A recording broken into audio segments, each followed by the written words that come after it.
the words session hijacking. The name itself is self-explanatory and may not require a detailed explanation if one understands what it means. To put it in simple terms, it is about an intruder attacking over a genuine session between two computers and using it for sinister purposes. That's right, Laura. In this module, we're going to be providing details about session hijacking, well-known techniques employed by aggressors, the steps involved in session hijacking, various types of session hijacking, and tools used for hacking or hijacking sessions. And we're also going to talk about how we may protect ourselves from session hijacking attacks. We're also going to give you an overview of how penetration testing can be used to identify vulnerabilities. We are going to start with an explanation on session hijacking. We want to give you one perspective so that we are all on the same page. As we mentioned earlier, session hijacking is about an aggressor taking control over a session between two machines. Right. You are aware that for any session to happen, there must be a valid session ID. This is a packet with identification information. An attacker either sniffs a genuine session ID or predicts a session ID and uses it to get into the system by pretending to be a genuine user. Once he gets or she gets into the session, he or she will try to take over the session and could steal information, cause damage to the system, take data, etc. In a TCP session, authentication between computers happens really at the beginning of the session. And it's very difficult to identify the intruder if he or she intrudes into the session after the completion of the authentication phase. In a TCP session hijacking, the intruder will take control over a TCP session established between two machines. Now, source-routed IP packets will be used to predict the session ID and then take over the session. The attacker, once in a session, will work to route the packets through his machine, and he can be either watching what is going on in the session, or he or she could even take an active part in the session, pretending really to be a genuine party. Yeah, and the attacker could employ different techniques to hijack a session.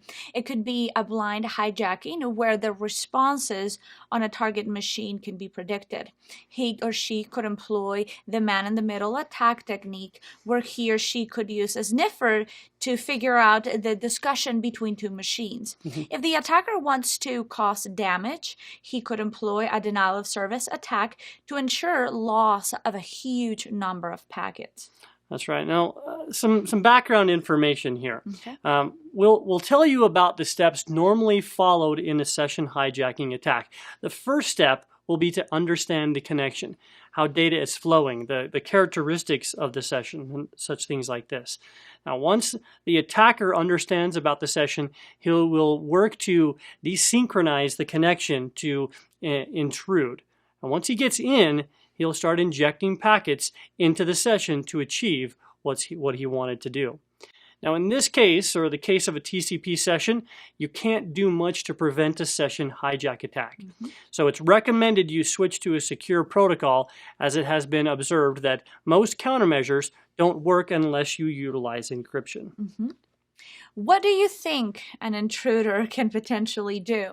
Well, he could initiate a fraud, steal sensitive and important data, modify data in such a way to change the nature of the data, and much more. Now, what components are susceptible to session hijacking?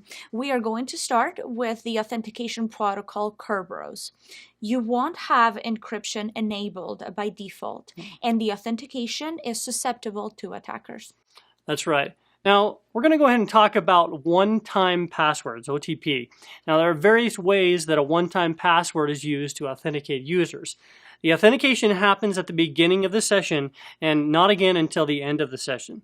An intruder can get into the session and go undetected and then basically take over the whole entire session. It's really bad. And when it comes to networks, you look at packets and their originating machine.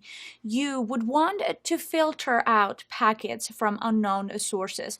However, the source addresses could be forged, and you may not be able to detect the forged addresses from unknown sources. An obscure host could get into an existing connection midstream. That's right. Now, you may have implemented source address controlled proxies. And if you have, proxies can be directed to control access to specific commands. Now, you do this by keeping the source address of the requester in mind.